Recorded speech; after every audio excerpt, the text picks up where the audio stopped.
Et bonjour à toutes et à tous les amis, j'espère que vous allez toutes et tous bien. Hop, j'ai pas d'invité aujourd'hui, coucou Donald, le boss, coucou Roxeroki et Vixie, j'espère que vous avez passé une agréable Lorca Week et que vous n'avez pas eu trop chaud, parce qu'en vrai ça va au niveau de la météo actuellement, ça c'est cool.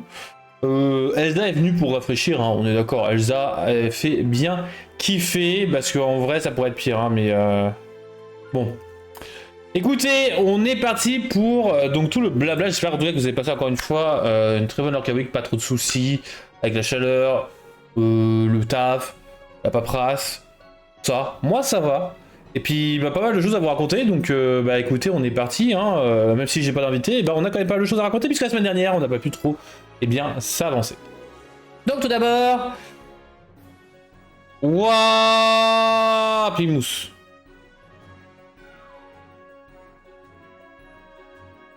Au taf. Donc, Lorca Leak, aujourd'hui, on va parler donc de petits leaks entre guillemets ou de news. Donc tout d'abord, eh bien, il y a eu le Lorecast, le Weekly Lorecast avec notre chère Rachel et... J'ai oublié son nom. Et on va retrouver l'information. On va retrouver... Je suis presque sûr que c'était un Hugues. Bon, désolé pour la personne, mais voilà, j'ai oublié son nom. Voilà, ce thème-là. Donc, ils ont paraboté un peu sur le WoW, tout ça. Et on a eh bien, quelques petites informations potentielles. Tout d'abord, eh bien, on a bien la Tinkerbell du 7-9. Voilà, pour ceux qui en doutaient, je sais pas si vraiment elle a été officialisée, mais là, en tout cas, on a l'information, hein, clairement, net, précis, concis. Au bout d'un moment, on peut pas nier le fait que Tinkerbell sera encore jouable. Bonjour, bonjour, Kelisha, comment il va, celui-là? Donc la Floodborn fait géante et rejouable. Vous avez aussi le Hey Hey qui est là, qui vous regarde avec ses yeux globuleux. Bon, après c'est la mascotte un peu de l'Orcana, mais est-ce qu'il fera justement son retour? Ça, c'est une très bonne question. Est-ce qu'on aura tous les Hey Hey? Peut-être. Écoutez, ce serait trop kiffant d'avoir tous les Hey. Est-ce que vous voulez avoir tous les Hey Hey de disponibles dans le prochain set? C'est une bonne question, ça. C'est une excellente question. Elle était déjà officielle, la Fée-Clochette. Oui, non mais voilà, non mais parce qu'en fait elle était officielle dans le pack Fée-Clochette, mais avec un bord spécifique, mais là elle est sans le bord spécifique. C'est principalement ça, voilà. Je préfère, comme ça on en discute, voilà, il n'y a plus de théorie, machin, parce qu'il y en a, quand genre on dit, oui, mais on n'est pas sûr, machin. Là au bout d'un moment, elle est reprint, point, 7-9, estampillé 7-9. Donc au bout d'un moment, elle sera jouable. Donc le hey, est-ce qu'il y sera ou pas, je n'en sais rien. Nous avons aussi une carte, non, on veut des nouveaux Hey Hey. Ah, des nouveaux aussi, bien évidemment, des nouveaux Hey Hey, bien évidemment. Là, on a aussi un morceau de carte, donc, qui est très flou. Et donc, j'ai cherché. Si c'était une carte qu'on avait déjà, et en effet, c'est le Stitch Rockstar. Donc, qui, ça, c'était aussi officiel. Elle est déjà numéro 7-9, ah ouais? Ok. Bon, bah écoute, my bad. Bon, en tout cas, là, on a toutes les informations. Là, au moins, c'est 10 points. Et voilà. Le Stitch, alors ça aussi, on le savait, ça, par contre, clairement, ça avait été dit. Mais par contre, ce qui est important pour les collectionneurs. Bon, déjà, il y a le numéro 9 qui change tout. Il y a les sortillages, donc la correction qui aura été faite. Mais surtout, une chose qui a changé. Qui est l'information, donc le Disney qui va être justement hop, à la ligne, comme les nouvelles cartes. Et donc vous n'avez pas le Disney Lorcana Copyright Disney sur la même ligne, vous allez avoir Disney Lorcana Copyright Disney en dessous. Voilà, c'est un petit fun fact, mais voilà, c'est important de le savoir. Tout comme la Fée-Clochette fait géante. Nous avons aussi des cartes bon, qui sont en autocollant dessus. Alors, est-ce que Elsa et le Stitch Surfer seront de retour? Ça, je sais pas, je n'ai pas forcément le Lorecast Weekly, ce détail-là, mais bon, voilà. Et maintenant, on va parler surtout des informations qui sont données. Tout d'abord, les main events. Donc, il y a un hologramme sur le symbole des légendaires à partir du 7-9. Oui, il y a aussi un hologramme, oui. Mais bon, la photo est floue, donc j'avais pas envie de le montrer, mais oui, tout à fait, il y a un hologramme maintenant. Donc le main event, donc North America et Europe, la légende du 7-1 sera reprint. Oui, ça, oui. Mais je parle de l'enchanté. Je parlais de l'enchanté. Et donc le Siege Surfer. Donc, jour 1, BO3. Jour 2, BO3. Et en single elimination, BO5 pour le top 32, ça va faire mal. BO5 pour le top 32, ça va devenir du lourd. Mais voilà, les main events vont être dans ce format-là.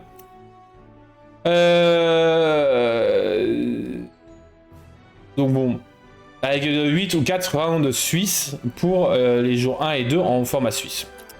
Vous avez le format infini, donc chaque challenge sera un événement, un side event, construit infini. Le numéro 3 aura un main event et ils accueilleront une banlist différente, c'est-à-dire que le format infini autorisera, en tout cas pour le moment, l'Aversham et la sphère d'endurance. Le retour de nos deux coquines. Ce qui veut dire que potentiellement réédition de ces deux coquins. J'avoue que ça me ferait plus chier par contre. Mais bon. Je sais pas ce que vous en pensez. Moi je suis pas très hypé par cette news là. Au niveau collectionneur. Au niveau joueur si, parce que j'ai tous en play 7. Mais... Et donc en tant que collectionneur, tout ça, ça me fait un peu scier le fait que bah, Flaversham et la sphère d'endurance soient encore jouables en format infini. A voir si le format infini est déjà populaire, et je pense que le sera. Et puis en plus de cela, pour le moment j'ai pas de musique, merci. Et bah, est-ce que ça va impliquer que ça sera reprint alors que ce sont des cartes de la banlist? Enfin voilà, je pense que oui, hein, malheureusement, mais...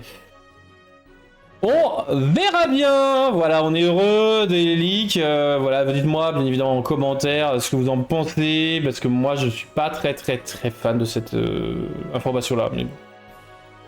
Ça prend 2 slots quoi. Nous. Ok, merci le clavier. À mon avis, il y aura des bans pour Flaversham et potentiellement Nerf Steel Song, sinon ça va tourner en... Oui, totalement, bah, je pense aussi. Mais au début, ils l'ont officialisé que le Infini ne seront pas Flaversham. Ça, donc au début, c'est sans banlist. Hein. C'est ça qui me pose problème en fait.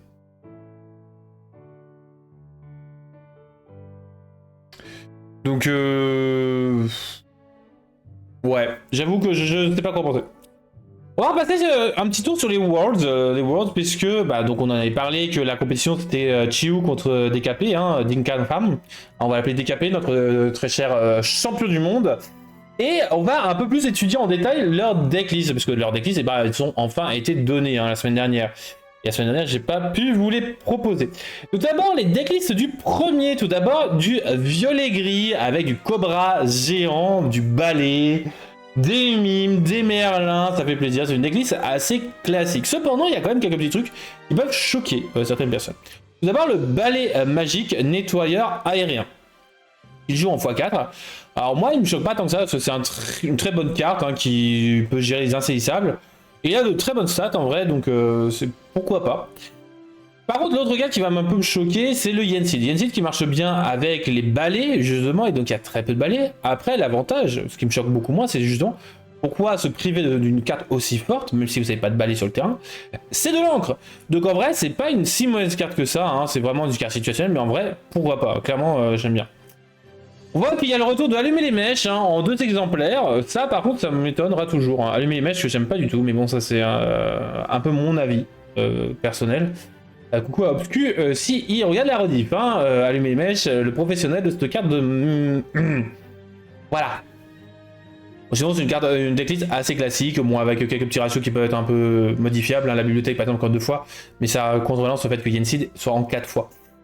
Vous avez le deck jaune-vert, le deck rush, hein, jaune-vert, donc le seul truc qui peut me choquer ça va être la Hera qui est hors d'atteinte, qui est en A2. Tout en 3, alors ça c'est principalement pour ses stats, ils sont hors d'atteinte qu'elle est jouée. C'est là pour ses autres capacités puisqu'il ne joue pas de Hercule ou de Zeus, donc voilà. Ce que je trouve un peu dommage c'est que jouer une carte comme cela, alors pour les stats c'est bien, mais sans ses effets c'est un peu moins bien je trouve, mais bon après c'est à son choix. Et bah justement dans la même lancée vous avez Jetsam bah, qui est joué parce que bah T3 qui est en A2, hors d'atteinte, voilà c'est simple. Donc voilà, bon après, mis à part ça, c'est assez du classique, hein. On x4 le Sven. Sven qui devient une carte assez emblématique, hein, des decks jaunes. C'est vrai que je l'aime pas du tout, ce Sven. Mais bon, c'est pas grave, hein, on le mangera à Noël peut-être. Nous allons avoir aussi le deck bleu-rouge. Son deck bleu-rouge, bon, c'est du classique, hein, c'est du deck bleu-rouge action objet. Le seul truc qui me turlupine, c'était des decks pour une méta très particulière. Il est normal de voir des cartes qu'on ne jouerait pas autrement. Tout à fait, Kalija. Ce sont des cartes qui vont permettre d'être un peu plus versatile, parce que justement, c'est 3 decks. Enfin, le fait qu'on puisse devoir gérer tout type de deck, hein, parce que le problème de devoir gérer 3 decks, c'est qu'on ne sait pas trop sur quoi on va tomber. Et donc, voilà, le seul carte, bon après c'est une one-off, hein, c'est le sac de voyage de Merlin là. Mais le truc étant, c'est que justement ces cartes-là vont potentiellement faire deck build d'autres decks par des joueurs. Et donc potentiellement redonner de l'intérêt à certaines cartes, donc par exemple le sac de voyage de Merlin. Moi je la trouve beaucoup trop chère pour ce qu'elle ne fait. Mais bon, pourquoi pas, hein. À côté de ça, vous avez donc HU, le second qui a des decks, il joue du Termatoire enchanté. Bah oui. Et des sous enchantés aussi. Vous avez HU aussi. HU, bon, il joue un bleu-rouge. Classique, un deck bleu-rouge objet, 6 sous, tout ça. Voilà. Vous avez le deck vert-violet. Bon. Qui n'a pas grand-chose à dire. Hein. C'est le fameux deck pas de ce levier là. Hein. On le connaît assez bien. Il n'y a rien à dire de plus. Et le deck Steel Song qui bon, reste encore toujours présent. Moi, ce qui me choque toujours, hein, c'est de voir le Rhino dans un deck Steel Song. Après, l'avantage, c'est que dans son deck, il se permet de ne plus jouer les chansons à 5, comme Serait Bleu ou autre chose. C'est fait que Rhino est un très bon chanteur. Et donc, voilà, il optimise les Mélomanes 4, en gros, et pas les Mélomanes 5. Ce qui fait que c'est un autre type de Steel Song comparé à ce qu'on aurait pu connaître à une certaine époque. Et donc voilà, mais mis à part ça, voilà, c'est un peu le goût du jour dû à Rhino. Et Rhino, je pense qu'il est un peu trop surestimé, mis à part dans Steel Song, hein, vraiment Rhino est très fort, mais pas non plus dans tous les decks jaune-gris, hein, vraiment. Faut quand même arrêter de se pencher là-dessus. Pour un deck rush jaune-gris, ça peut être pas mal, parce que ça permet de gérer les boards adverses. Mais en vrai, en dehors de ça, je vois pas vraiment l'intérêt du petit Rhino. Vous allez maintenant avoir le privilège, l'insigne honneur de mon retour du film Lilo et Stitch live action. Pour ceux qui ne l'ont pas vu, je vous le conseille, il est très bien. Et je vais essayer de vous le vendre. Alors pas non plus pendant 1 heure, hein, parce que bon voilà, j'ai évité de vous spoiler puisqu'il vient récemment de sortir. Tout d'abord, bon c'est pas un vrai spoil puisque ça a été annoncé il y a fort longtemps, c'est que Gantu ne fait pas partie du live action, pas du tout, hein, mais pas du tout zéro. Et alors le directeur, donc Dean Fleischer Camp, donc a justifié le choix qu'il a fait de ne pas mettre Gantu dedans. Tout d'abord, c'est un personnage qui ne fonctionnait pas selon lui en live action. Alors vu les personnages qu'ils me mettent, je trouve que c'est une excuse un peu alambiquée, hein. C'est un peu l'excuse de pourquoi est-ce qu'on a choisi une petite sirène noire parce que c'est dans les Caraïbes. Voilà, etc. Non, c'est pas fou comme argument. Donc ils ont un peu exploré, mais bon, ils ont dû prendre cette décision-là, et principalement, et ça c'est ce que je trouve plus intéressant, c'est qu'ils ont préféré mettre l'accent sur la relation entre les sœurs qui nécessitait justement de libérer l'espace pour justement aller un peu plus en profondeur autour de ces émotions-là qui peuvent être très compliquées autour du deuil de la famille et de l'adoption, qui sont quand même 3 thèmes assez compliqués pour un Disney. Mais voilà, bon, pauvre petit Gantu qui boude dans son coin, mais voilà. Je sais que la fille de Roxy a pu le voir et j'espère qu'elle a bien apprécié. Moi, je l'ai follement apprécié. Alors pourquoi est-ce que c'est assez impressionnant? C'est parce que dans tous les cas, vous avez le même genre d'humour, un peu d'humour décalé qu'on a bien aimé dans Lilo et Stitch. Et tout d'abord, vous avez donc des petites phrases donc, de ce petit personnage, des petites blagues, des personnages un peu... Comment dire, oubliables, entre guillemets, mais qui ne le sont plus, qui est ce petit axolote. Parce que ce petit axolote, donc, qui travaille dans le Conseil Galactique, j'ai vu Elio ce week-end et les thèmes sont les mêmes, deuil, adoption. Mais voilà, il donne des thèmes assez durs quand même. Hein. Et donc la fameuse citation, un mot, et j'appuie sur le bouton, qui va devenir quand même une citation clé de ce film, parce que c'est vraiment un moment si je dis pas de bêtises, ça doit être le premier moment de fou rire qu'on se prend, ou l'un des premiers. Et donc en vrai, et surtout qui se détache du premier film, hein, film d'animation, du premier film d'animation, Lilo et Stitch, je vais y arriver. Et surtout que tout après, vous avez une punchline. Donc non, je rigole. Elle est adorable, mais un peu psychopathe. Donc c'est vraiment le côté de l'humour grotesque, vous le retrouvez assez facilement. Ah, je vais spoiler 2 secondes. Donc ce qui peut faire rire, elle est gentille, mais un peu psychopathe. Elle est adorable. J'ai retrouvé, et donc elle est adorable. Et donc vraiment c'est des petits humours décalés qui peuvent faire et les parents et les enfants, et ça c'est cool. Mais en plus de ça, les parents... Carte quand même arrivé de Pixar en 2026, utilisation à retenir pour le Lorca Quiz. C'est possible, c'est possible. Vous allez avoir aussi de l'humour plus adulte. Vous savez ceux qui l'ont vu. Notre cher David. David, si tu veux, je peux surfer sur toi. Ou alors tu peux surfer sur moi, je sais plus exactement, ça j'ai pas retrouvé. Alors c'était très drôle, hein, bien évidemment, en tant qu'adulte on rigole énormément. Par contre, ce qui est un peu dommage, bon après c'est pas un personnage que j'apprécie grandement, c'est que David a été idiotisé, naïvisé, enfin il est rendu plus naïf, plus bête, vraiment. Alors par contre ça marche très bien hein, pour l'univers de Lilo et Stitch, parce que c'est un personnage secondaire, et que ça reste dans le concept de l'humour en fait. Donc en vrai, rajouter un personnage, enfin transformer un personnage secondaire en un personnage un peu osef, en un personnage un peu comique, pourquoi pas. Par contre, je trouve un peu trop absent comparé au film Lilo et Stitch que j'ai vu hier soir. Voilà, comme ça, je me suis bien ancré le film. Et spoiler alert, je l'avais jamais vu en entier en fait. Parce que j'ai vu que des bribes en fait. Grâce aux jeux vidéo PlayStation 1. C'est déjà un peu naïf dans le dessin animé. Oui, un peu naïf, mais pas tant que ça en vrai. Parce qu'il était quand même assez réaliste. Il était quand même attaché. Là, par contre, il vit dans le monde des bisounours. Bon, après, je pense que c'est parce que principalement, il est amoureux et donc il est un peu naïf à cause de ça. Alors, un peu cela, ils remettent au goût du jour hein, pas mal de choses. Ça, on en reparlera juste après. Mais tout d'abord, on va parler des critiques. Parce que les critiques, ça, vous y avez accès facilement. Donc, comme ça, moi, j'évite les spoilers. Tout d'abord, la critique du journal du geek qui met une note de 5 sur 5. Prise de risque maximale sur le papier pour Disney, tant Lilo et Stitch fait partie de ses œuvres les plus appréciées. Il y a tellement de fautes de frappe, mais bon. Ce remake en live action est une réussite et a le mérite, contrairement aux autres, de revisiter suffisamment dans le détail l'histoire initialement racontée il y a 20 ans pour avoir de l'intérêt à être revue. Et ça, c'est par contre très vrai, et c'est d'ailleurs pour cela que je pense qu'il mérite vraiment un 4 ou un 5 sur 5. Et de toute façon, il est à peu près à 4 sur 5 hein, en moyenne. C'est que c'est un film excessivement apprécié. Et franchement, ils ont réussi à tirer leur épingle du jeu comparé à tous les live action, tous les navets qu'ils ont sortis. Hein, on va pas se mentir, même s'il y en a qui sont pas si nuls que ça, on va pas se mentir. Mais voilà, d'ailleurs, Mufasa disponible bientôt sur Disney+. On va vous faire mon retour dessus. C'est live action. Mais vraiment, je trouve que c'est un très très bon live action. Et je pense qu'il a le mérite d'être un aussi bon. Alors, potentiellement, c'est bien que La Belle et la Bête, hein, encore une fois, j'ai pas encore vu, mais il faudra que je le voie. Un jour, le premier, je le regarderai. Et surtout, aussi bien que Cruella, Maléfique, tout ça. Même si, bon, lui, il suit l'histoire, contrairement à Cruella et Maléfique. Vous avez aussi donc le Dauphiné Ibérique qui met une note de 3 sur 5, une absence de pression qui se ressent sur le film. Il reste ainsi dans les pas du dessin animé en proposant une comédie grand public sur l'acceptation du deuil et la reconstruction d'une famille. Les propos sont classiques, le tout est d'une douceur bienvenue. Alors, l'absence de pression... Alors, je suis pas d'accord parce que il y avait une super bande originale. Ah, mais clairement, la bande originale dans Cruella était magnifique. L'absence de pression, c'est totalement faux. Parce que moi, personnellement, j'ai ressenti la pression que Nani a sur le fait de potentiellement perdre sa sœur. Enfin, je suis désolé hein, pour le journaliste ou la journaliste qui est derrière. T'es pas très émotive, meuf. Ou mec, t'es pas très émotif. Parce que franchement...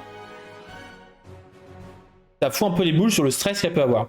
Après, c'est sûr qu'on va pas beaucoup stresser sur Lilo, quoi. Hein. Enfin, Lilo, elle est un peu naïve, mais c'est normal, c'est une enfant. Donc, ce qui est normal. Mais vraiment, bon. Après, est-ce que la pression sur le fait de est-ce que Stitch va se faire capturer ou pas, on connaît le film, de base. Donc, on va pas se mentir qu'ils vont pas changer totalement l'histoire. Hein. Donc, bon. Et alors, journal du dimanche, de 3 sur 5, une comédie d'aventure qui s'adresse en priorité aux enfants de l'âge de l'héroïne. Oui et non, parce qu'en vrai, je trouve que c'est plutôt familial. Parce qu'en vrai, c'est pour les enfants, et aussi pour les adultes du point de vue nostalgique. Donc c'est assez cool. Enfin, moi je trouve qu'ils arrivent à jongler justement entre les deux et c'est ça qu'on aime bien dans les live action, moi je trouve. Le fait que ça puisse plaire et aux enfants et aux parents, et pas que à l'un ou que à l'autre. Et c'est ça qui est très difficile dans un live action, c'est de pouvoir faire le mix des deux. Et bon, c'était un peu le problème. Hein. Après, s'ils ne savent pas le faire, et bien qu'ils arrêtent tout simplement. Donc au niveau du positif, pour ceux qui l'ont vu, hein, bien évidemment, vous pouvez ajouter des points positifs dans ce que je raconte et des points négatifs. Point positif, bah déjà il est fidèle au film. Alors fidèle, je mettrai des guillemets entre eux, hein, bien évidemment. Parce qu'il se détache quand même un minimum. Par exemple, il y a Lilo qui va sortir à David dans le film d'animation. Oui, elle aime tes fesses et ta coupe. J'ai lu son journal intime dans le live action, dans le film d'animation. Alors que dans le live action, elle va dire, elle aime bien t'inquiète pas, elle aime bien tes fesses et ta coupe. J'ai lu ses messages sur le téléphone. Voilà, c'est juste revenu visite au goût du jour, 2-3 petits humours, tout ça. Et bon, il y a quelques petits détails qui changent. Et dans Snowgirl, par exemple. Originalité, justement, comme je vous ai dit, la petite originalité avec des petits trucs qui changent par-ci par-là, qui sont assez cool. Ma fille a adoré, même si elle l'a trouvé à certains moments un peu triste.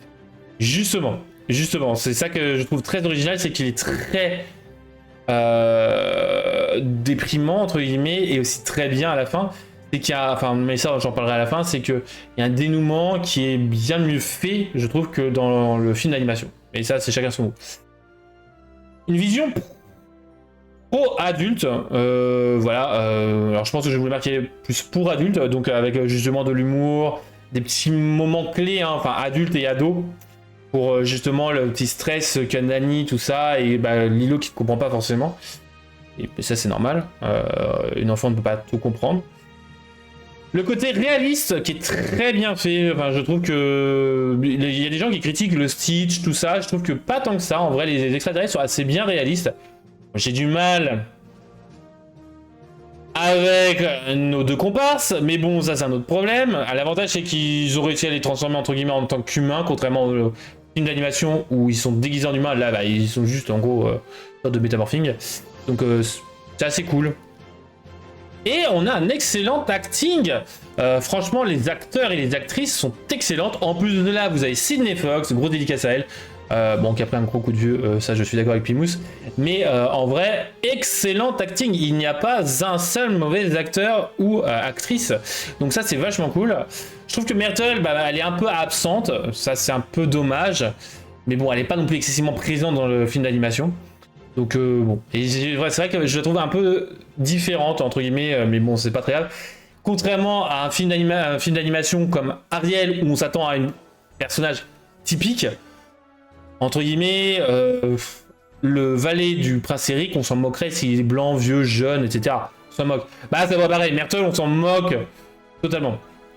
Par contre, au souvenir que j'en ai du film du live action, il me semble qu'elle est quand même assez métisse, Myrtle, alors que justement, je trouve que c'était assez bien dans le film d'animation que bah, elle soit blanche, parce que tout simplement, ça montrait un peu bah, l'histoire du colonialisme, et encore le fait, le conflit entre les deux.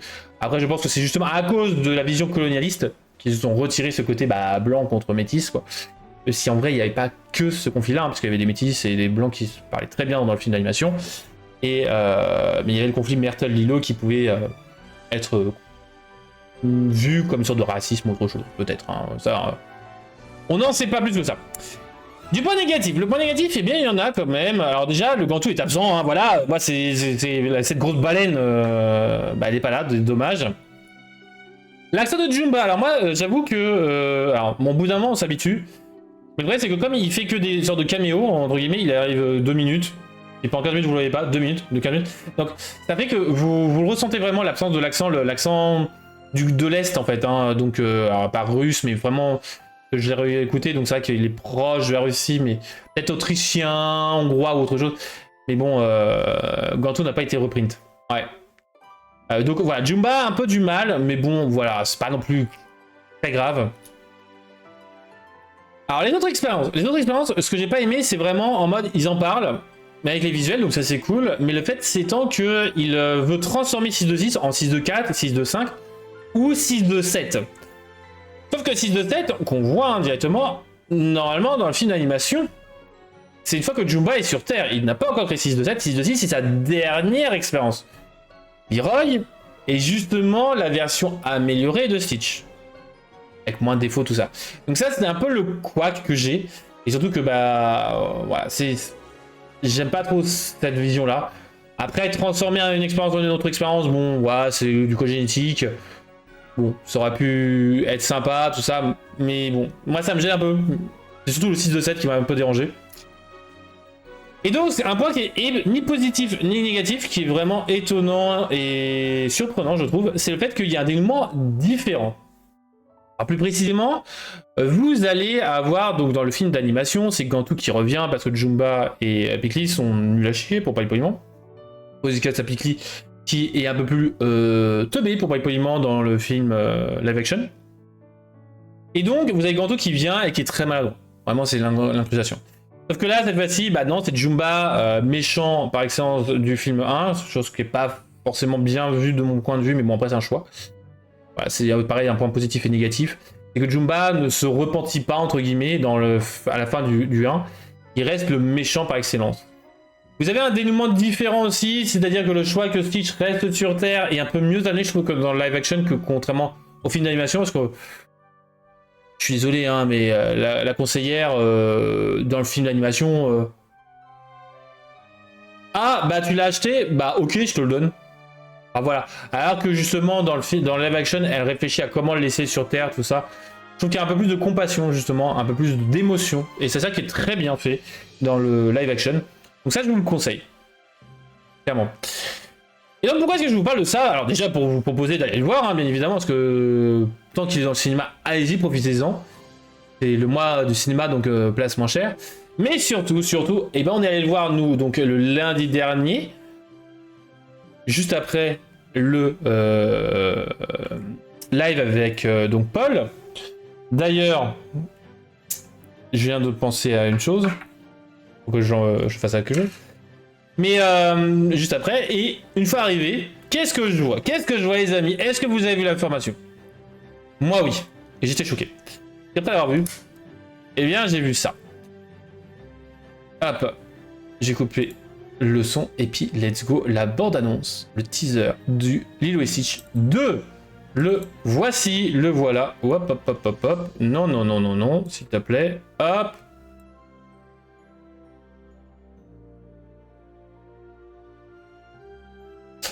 Alors donc la voiture, justement, grand moment, j'ai oublié d'en parler, mais c'est principalement dû à la revisite en remaster du fait que Myrtle a un vélo, le petit tricycle.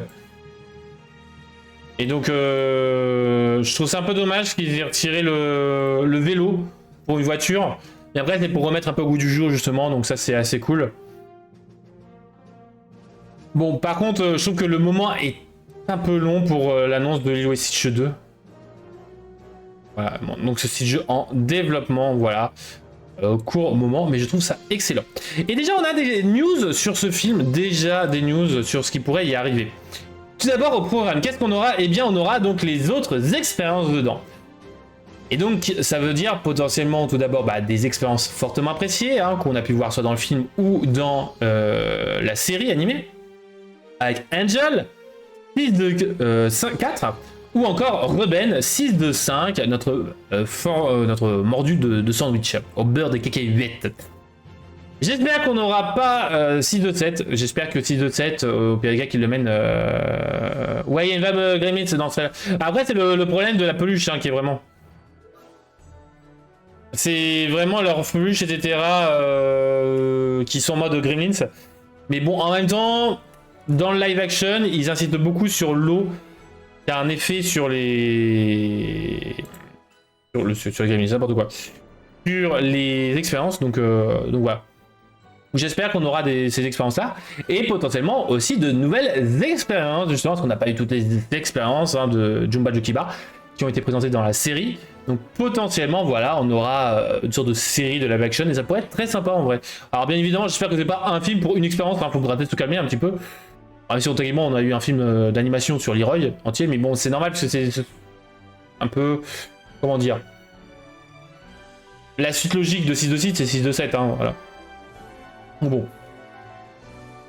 Mais on n'a pas que ça, on aura aussi d'autres personnages, et donc le Dr Hamsterville pourrait très clairement en faire partie hein, avec les autres expériences. Donc qui dit Dr Hamsterville dit potentiellement l'arrivée de Gantu. S'il vous plaît, Gantu. On veut notre baleine préférée. Notre grosse baleine préférée, s'il vous plaît. Surtout ce sont deux personnages que j'aime beaucoup, hein, mais si... Enfin, Gantu, j'aime beaucoup suite à la série animée. Dr Hamsterville, je l'aime beaucoup à cause de sa représentativité du savant fou, pas très fort, et surtout du complotiste. Hein, vraiment, en train de comploter, tout ça. Enfin, pas complotiste, comploteur plutôt. Donc, je trouve que ça annonce du lourd. Surtout que Hamsterville, à voir. Est-ce que justement, ce sera pas Dr Hamsterville, mais avec l'hamster, mais ce sera peut-être l'Axolot, justement, qui est un peu. Ouais, est-ce que l'Axolot remplacera le Dr Hamsterville? Sachant qu'elle a à peu près le même genre de tempérament que Dr Hamsterville, donc ça serait très cool justement ce petit clin d'œil sur le fait que le méchant ne sera pas Dr Hamsterville, problème de droit ou autre chose, mais justement cette petite Axolot qui a déjà fait un petit clin d'œil dans le live action 1, ça pourrait être très sympa, moi j'aimerais beaucoup. Voilà, soit qu'on reste proche des personnages du film d'animation, soit on se détache totalement et qu'il y ait un autre teaser comme ça pourrait être très sympa. Et donc, si je me dis pas de bêtises, eh bien, on en a fini pour, eh bien, Lilo et Stitch live action. Est-ce que vous êtes chaud de le voir ou pas? Bon, franchement, j'ai envie de le revoir, en vrai, c'est un truc de ouf. Ça fait un petit moment que j'ai pas eu cette envie de revoir un film, et encore moins un film de Disney, j'avoue. Un film de Disney récent. Tu revoir, j'ai une bêtise, Aladdin ou autre chose, c'est un moment que je n'ai pas vu, donc forcément, voilà, ou revoir Rock the Rookie, voilà, c'est normal. Mais voilà, moi en tout cas j'ai sûr kiffé. Je te le conseille Rock the Rookie, franchement je te le conseille fortement. Et je pense que même si tu le revois encore une fois avec ta fille, eh bien je pense qu'elle l'adorera, parce que franchement je pense qu'elle l'a adoré et je pense qu'elle le réadorera, c'est un très bon film. C'est toi d'avoir envie de le voir. Alors je sais ton point de vue Donald sur les live action, mais en vrai il y a un bon humour, assez décalé tout ça, si t'aimes bien Stitch, tu passes un bon moment, franchement un très bon moment. Ça il coûte pas cher en ce moment donc voilà, mais franchement elle me dit que oui elle veut le revoir, et bah voilà. Bah rendez-vous pour le voir et je veux ton point de vue. D'ailleurs est-ce que Rock the Rookie t'as eu un enjeu ou pas? Mais voilà, franchement je vous le conseille, si vous hésitez, allez le voir. Si vous hésitez en mode pas vraiment envie, voilà. Alors n'allez pas le voir tout simplement, hein. Ça peut être une perte de temps pour vous, hein, mais... Et je trouve que si vous n'avez pas de mal avec le visuel de Stitch, tout ça, hein, dans la bande-annonce, enfin, dans les petits moments que vous avez pu voir dans les bandes annonces, dans le teaser c'est pas du tout le même visuel. Franchement, allez voir, hein, franchement. Non, mais je n'ai pas tout ouvert. Oui, bah oui, je sais, t'as pas tout ouvert. Est-ce que l'enchanté sera là? Allez, on passe au Lord Cabourse. Alors tout d'abord, non, je vais en parler plus tard. J'en parlerai plus tard de ça, très clairement. Mais il faudra pas que j'oublie, parce que c'est sûr que j'ai oublié d'en parler un truc dans Lilo et Stitch, mais c'est pas grave. Écoutez, c'est la vie. C'est la vie. Mais... Écoutez, on verra bien. Tout d'abord, donc, le règne de Jafar, eh bien, on a une baisse de la légendaire Stitch. C'est un peu décevant, parce que je trouve qu'elle est assez bonne. Elle est stylée. C'est Stitch, je crois, donc 3 €, ça me fait un peu mal pour Stitch. On a Marie qui grimpe, bon bah ça c'est normal, hein, à cause du deck, c'est assez fou. Le Stitch, évidemment les mots de Stitch. Donc voilà, c'est un peu normal, le reste ne change pas. Les autres têtes, qu'en est-il? Eh bien, une baisse du Hades, une rehausse de réponse. Voilà, bon, ça c'est très certainement la spéculation que les gens ont sur le fait qu'elle ressortira sur le prochain set, hein, donc bon, et allez-y. Hein. Et The Rise of the Floodborn. Donc, qu'est-ce que nous avons? Nous avons eh bien une hausse de Mufasa ainsi que de celle d'Alice. Je pense que c'est principalement quelques achats qui ont fait que ouais, on passe d'un prix à un autre, dont la différence est de 1 €. Les terres d'encre, eh bien on a une baisse de Jafar Floodborn ainsi que de Robin des Bois, hein, qui devient un prix risible quand même, donc prenez-en, il y a 16 €. Le retour d'Ursula, eh bien on a une hausse de la Sisu qui passe de 11 à 12 €, tandis que Diablo baisse, 19 €. Baisse notable. Et il oscille toujours à peu près une vingtaine d'euros tous les deux. Ciel scintillant, bon bah une hausse de Clarabelle et de Prince Navin, donc voilà, une petite hausse de là aussi 1 ou 2 euros. Sinon ça ne change pas, hein, ça ne change pas. Après il y a des petites variations de 50 centimes par-ci par-là, mais bon voilà. Et la mer Azurite, alors là, la mer Azurite, on va avoir un peu plus de visu, parce que forcément là ça commence à se stabiliser, mais pas tant que ça. Puisque Tiana baisse, alors que c'est une assez bonne carte en vrai je trouve, il passe à 5 euros, donc ça je pense que je vais bientôt me lâcher. La Jasmine Fullborn qui passe de 2 à 3 euros. Et le Maui requin, bah là forcément les gens vont encore s'arracher le prix de ce Maui demi-requin. Tant mieux les gars, tant mieux. Moi ça fait plaisir d'avoir donc 200 euros. Plus de 200 euros. 300 euros dans un de mes classeurs. Mais donc voilà, c'est assez kiffant pour les collectionneurs, mais bon, sauf ceux qui ne l'ont pas. Malheureusement, je suis désolé pour vous. Je suis vraiment désolé. Moi, je suis toujours choqué d'avoir mon playset de Maui ouvert, mais bon, ça c'est un autre problème.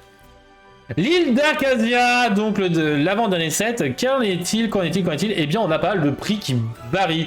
Alors, Aurore, Mini, Baloo, Ratigan, le retour d'Hercule, Man, Tremaine et Bagheera ne changent pas. Je suis assez choqué pour Mini qu'elle soit pas aussi jouée que ça pourtant, parce que franchement, l'effet est assez bon. Hein. Franchement, il est assez excellent. Dans un deck rush, jaune-vert par exemple. Et vous avez à avoir le Donald qui augmente d'1 euro, la reine qui baisse par contre de 7 à 5 euros. Alors ça c'est principalement, bah, je pense que les decks violets n'en ont plus besoin, ils ont... je vois que c'est pas forcément excellent.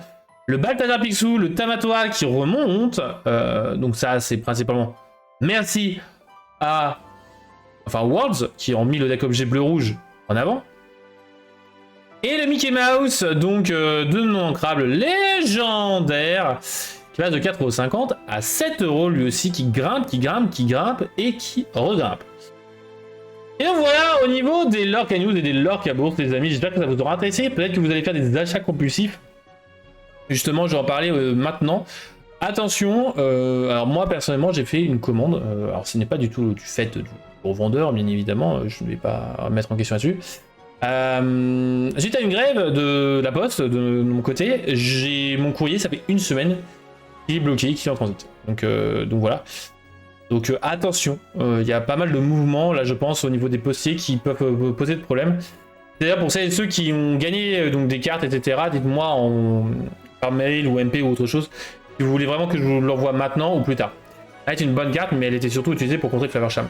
Ulban elle n'a plus trop d'usage. Et c'est ça. Après ça peut être pas mal pour le deck Steel Song pour recycler, les cartes nulles entre guillemets de l'adversaire et donc un peu noyer le deck adverse et gagner du lore intéressamment puisque bah, forcément vous avez mélangé une princesse donc ça peut être intéressant. Ouais, c'est que ce serait plus dans un deck Viewge mais bon voilà. J'avoue que le Viewge c'est pas ma couleur préférée donc ma combinaison. Peut-être un jour, hein, avec... bah non, Elsa et Anna, non. Le violet. Voilà, en parlant de Anna et Elsa, ah bah j'ai bien, on va parler directement du tirage au sort. Le tirage au sort, il est là, je vous rappelle, donc pour le Lorca Quiz, où on avait, eh bien, une carte promo à gagner. Donc pour la personne qui gagnera cette carte promo, elle me dise par la même occasion, en même temps que son adresse, si c'est pas une personne qui me l'a déjà donnée, si cette personne-là veut que je l'envoie maintenant ou pas. Parce que là, c'est soit je les envoie maintenant, soit on attendra septembre. Donc voilà. Je pense au septembre, on va dire que tous les problèmes de la poste estivale ont passé. Donc voilà. Après, si vous voulez vraiment les avoir telle date, machin, vous me dites... pas cette semaine, mais la semaine prochaine, il n'y a pas de souci. Vraiment, vous me dites... que j'envoie une semaine ou une autre, ça va. Donc la question pour une carte promo, donc la fameuse Anna Brise de Glace, la première carte promo bicolore. La question était combien de versions de Anna existe-t-il dans l'Orcana à l'heure actuelle? Hors leak, potentiel, hein, s'il y en avait eu. Et donc la réponse, eh bien on va les compter ensemble. Les voici, les voilà. Vous aviez Anna, héritière d'Arendelle en violet, la Anna, majesté mystique, la violette Floodborn, la Anna, apprentie impatiente à 3 non ancrables en violet. Vous avez 3 en bleu, Anna, cœur sincère, la chevalière. Vous avez Anna, bravant la tempête du 7-4. Vous aviez aussi la sœur confiante, Anna, donc du dernier set en bleu. Vous avez un bleu-violet de Anna, la Anna briseuse de glace, mais aussi la Anna en mission magique, donc elle justement rare du dernier set. Vous avez aussi la Anna reine diplomate, une couleur qu'on oublie un peu facilement pour la Anna, parce que franchement, Anna, on la voit souvent en bleu ou en violet, mais on a une Anna verte. Et il y avait en effet, alors une sorte de piège, après vous utilisez l'application, vous ne l'aviez pas perdu, hein, c'était pas un piège, la Anna sœur prise au piège, celle du set d'Ursula.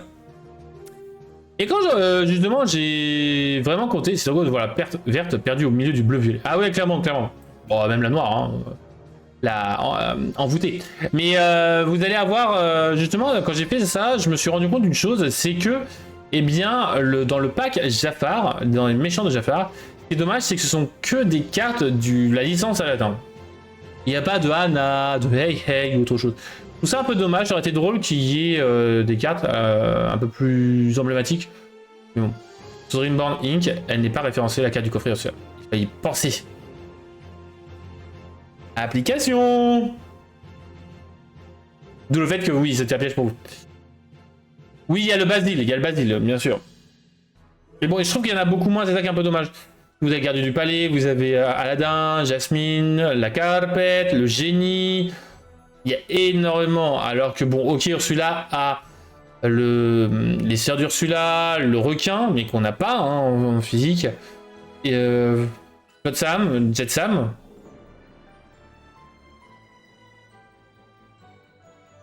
Prince Eric. Ouais, on a pas mal en vrai. Je m'en rends pas compte, mais on a pas. En fait, le problème, c'est que dans Jafar, il n'y a pas beaucoup de personnages hors licence de Aladdin parce qu'il y a beaucoup de lieux. C'est là le problème en fait. Mais bon, après, c'est un choix et c'est vrai qu'il est très intéressant, hein, comme vous avez pu le voir la dernière fois. Mais en vrai, j'avoue que le manque de personnages, c'est un peu dommage. Et donc, la bonne réponse était 10. Il y en avait bien 10 versions. Et c'est pour ça, attention, une enchantée, c'est pas une version différente. Une version, c'est ce qui est marqué en dessous du nom en fait. Là, ce serait un moins bon envoûteur qu'Ursula. A priori, ce serait ça. Hein, bah après, c'est un meilleur créateur qu'Ursula, hein, parce que bon, il a créé des colosses quand même, hein, donc quand même pas mal.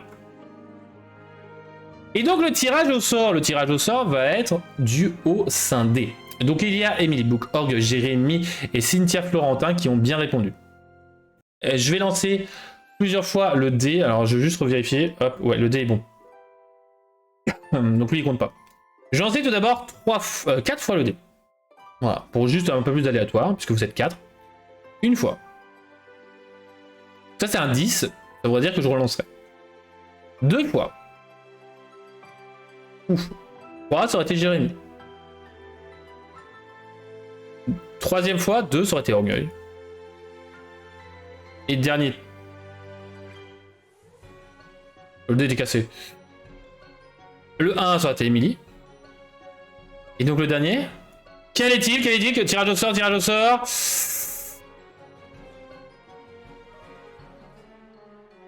C'est Jérémy. Sa 2e Anna. Mais c'est pas possible. Oh là là là là là là. Au moins, ça fera des économies d'envoi.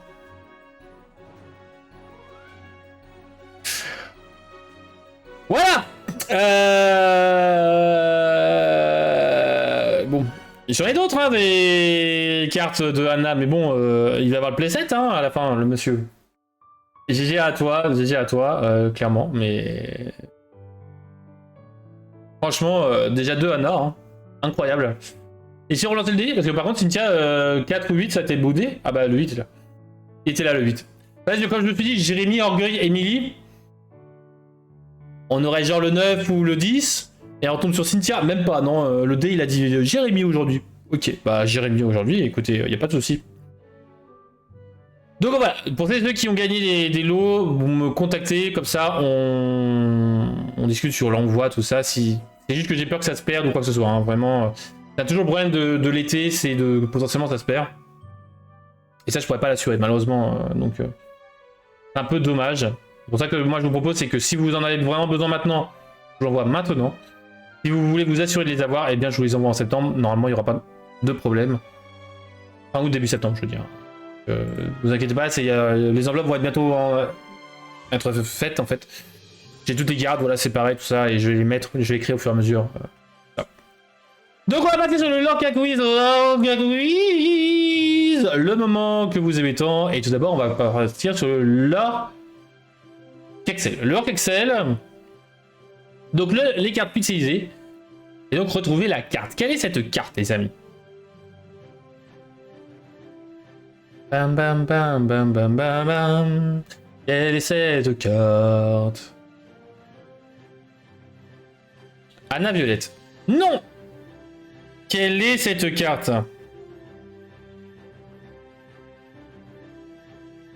Non, non, non.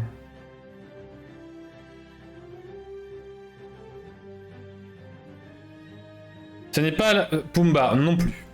J'ai oublié. Quelle est cette carte? On va redépixeliser Jafar. Non! Quelle est cette carte?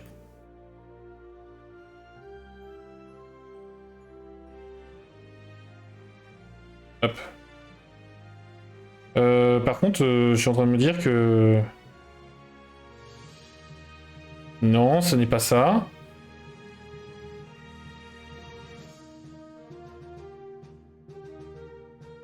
Hop.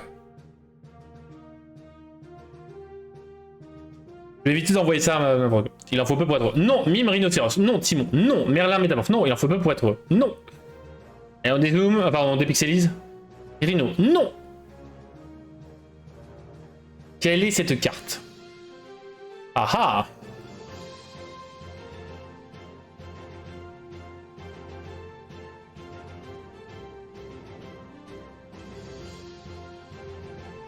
Et c'était en effet Félicia, toujours affamée.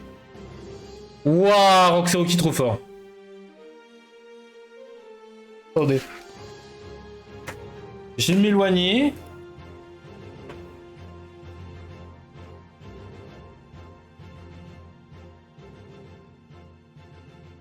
Ah, on voit les couleurs, hein. Mais GG à toi, Donald, hein. Mais trop fort, hein. Trop fort, en fait, Donald. Allez, on part sur le Lorca Quote. Le Lorca Quote, donc la citation. Un chef avisé doit savoir prendre des décisions difficiles lorsque la survie de la meute est en jeu. The quote in English is: a wise leader does not shy away from difficult decisions when the safety of the pack is at stake. Quelle est cette carte, les amis? C'est ça, c'est ça, voilà, petite citation assez facile.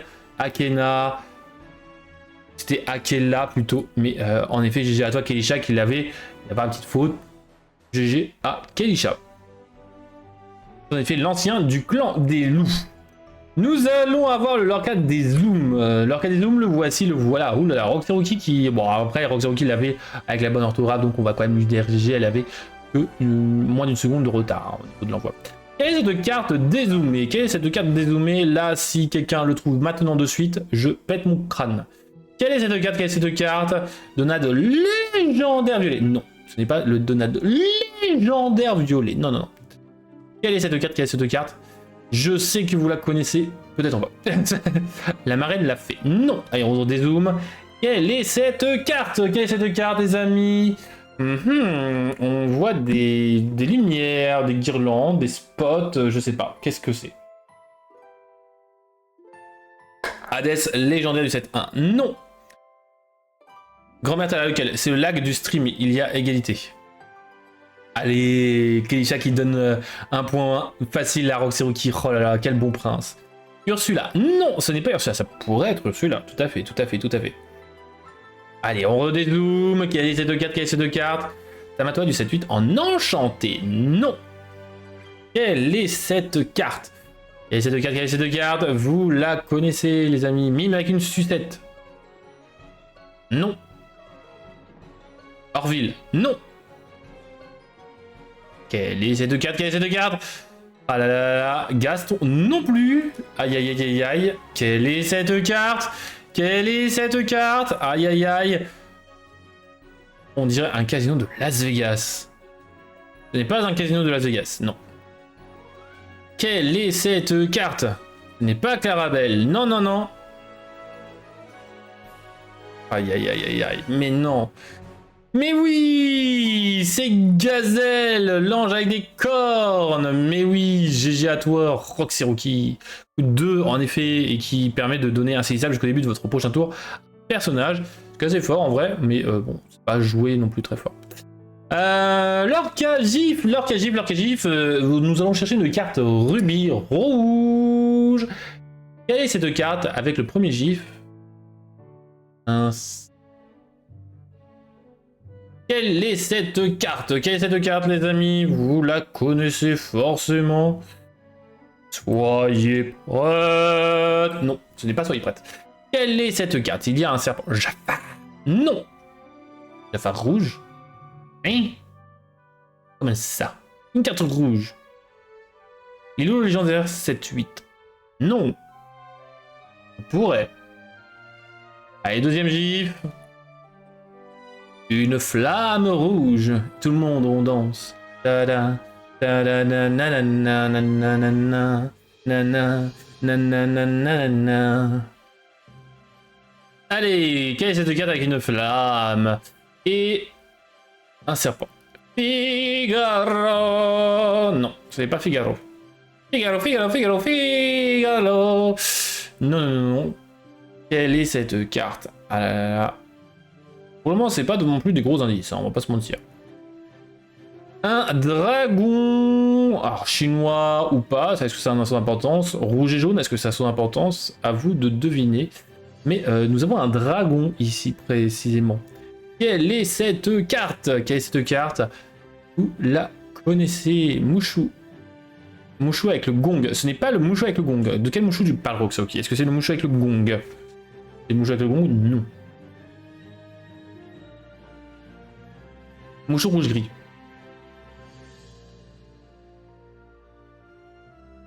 Non. Mettre le feu aux poudres. Non. Allez. Un canon. Ton pire cauchemar. Non plus. Un canon.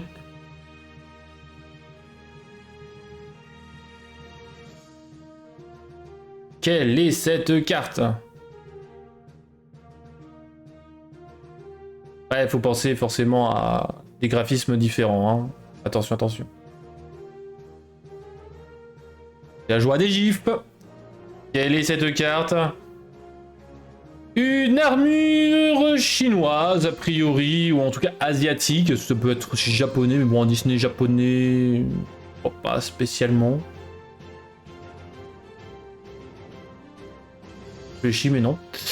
La vie d'un pirate. Non.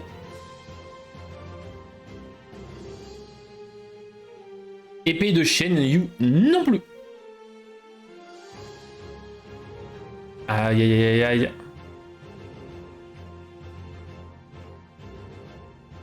Une femme asiatique. Chinoise. Pas. Quelle est cette carte, les amis? Vous avez tous les indices en main. Quelle est cette carte? Ah là là là. Les joueurs rouge-gris la connaissent très bien, cette carte-là. La carte de Mulan. Comme chinoise, Mulan. Hein. Ça se trouve, c'est Marius. Dame Marius. Quelle est cette carte? Elle a fait excessivement plaisir. Aïe aïe aïe aïe. Roxy est en train de faire toutes les cartes là. Voilà, quelle carte ça peut être? Vous la connaissez. Enfin, si vous jouez, vous êtes sûrement pris. Si vous avez des joueurs rouge-gris. Parce que je vois pas l'intérêt de la jouer de toute façon autrement. Cette carte là. Quelle est cette carte? Ah là, vous avez des difficultés. Chargeant droit devant. Et c'est en effet la Mulan rouge-grise chargeant droit devant. C'est qui ressemble justement beaucoup au niveau du graphisme avec l'action que Donald avait donné tout à l'heure. Mettre le feu aux poudres. Hein. À chaque fois que je l'ouvrais, à chaque fois j'avais du mal en fait visuellement. Ça ressemble très portrait. Alors au niveau du design, bon bah le serpent, hein, la tour qui a été transformée en tour forme serpentique. Le dragon, donc qui est le canon qu'elle a entre les mains, hein, donc justement le canon, qui a une forme de dragon. La flamme, donc les torches qu'il y a, l'armure, alors qui est pas rouge mais verte, mais malheureusement j'ai pas pu changer la couleur, j'aurais bien voulu. Et bon bah une femme chinoise, est-ce que j'ai besoin de vous faire un dessin? Voilà. Un peu compliqué, je dois dire, mais j'aime beaucoup cette carte-là, parce que bah, combattante, elle gagne un saisissable et surtout elle peut défier les personnages redressés. Elle coûte pas si cher que ça en vrai, hein, du 4 non ancrable. Sachant que dans les tours précédents, vous allez bah, soit gérer un peu le board rapidement, soit vous installer. Donc en vrai, elle est très très bien cette Mulan, chargeant droit devant, seul défaut. Non ancrable. Ou le combattant. Ils ont un sur l'autre, mais bon, c'est le problème de la carte. Passons donc au Lorca Axel. Le Lorca Axel, le dernier Lorca Axel de la soirée. Top. Voici cette carte. Quelle est cette carte, les amis? Vous la connaissez très certainement. Quelle est cette carte? Quelle est cette carte? On dirait une carte Yu-Gi-Oh! Hein. On dirait clairement une carte Yu-Gi-Oh! Mais ce n'est pas une carte Yu-Gi-Oh! Non, non, non, non, c'est une carte Lorcana que vous connaissez. Aurore Gardienne Rêveuse. Non. Kaloun. Non. Même que le premier. Oh! Le premier, il est là. Maintenant, on est là. Aurore avec ça. Non! Et on redézoome. On dépixelise. Il est faisant un vœu. Non. Pumba. Non. C'est pas Pumba. Quelle est cette carte? Quelle est cette carte, les amis?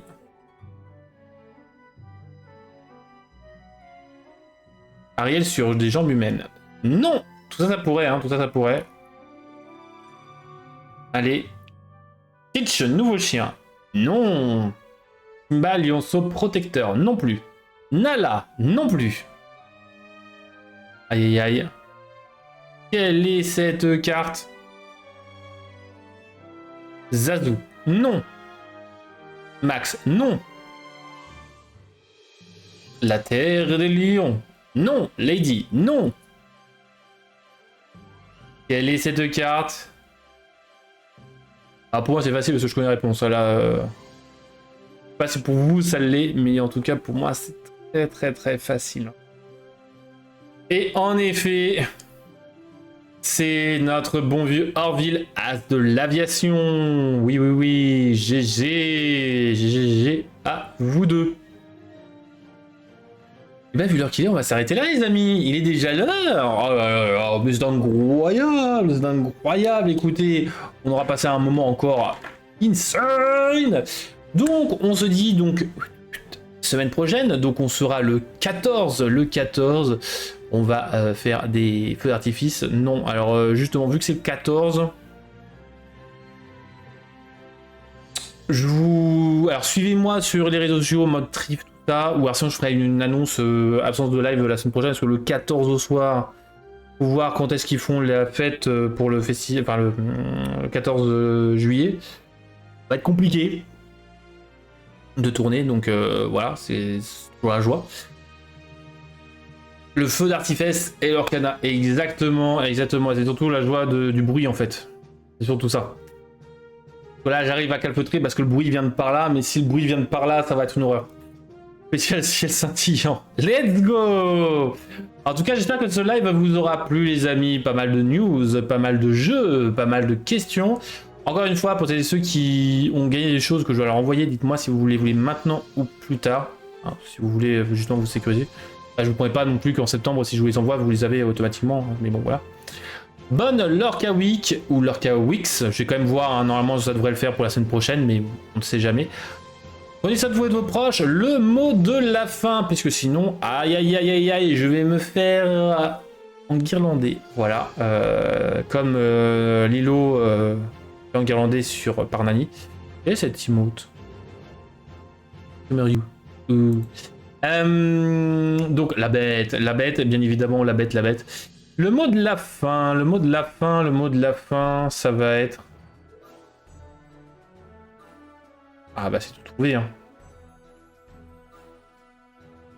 Ça sera une seule phrase. J'hésite entre un mot, qui serait Gantou, ou une phrase entière. Et la phrase entière, ça serait, bien évidemment, un mot. Et j'appuie sur le bouton. Allez les amis, je vous fais des cœurs, bien évidemment, prenez vos proches. Pensez à boire avec les chaleurs qui vont être encore annoncées. Youpi. On se dit à la prochaine, c'est les Trifs. Bye bye.